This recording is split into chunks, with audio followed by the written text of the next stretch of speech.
So in today's episode, we take a trip on over to Nick's layout to check out what he has cooking up for us today. Looks like he's running a Westford, Maryland Alco PA set by NTH. Now those passenger cars look really sharp with the locomotive set he's running on his layout.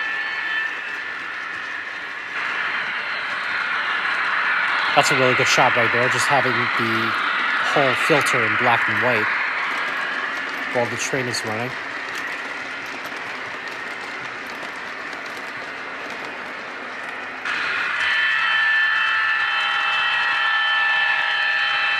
That's another nice shot right there of the engine going by the passenger station.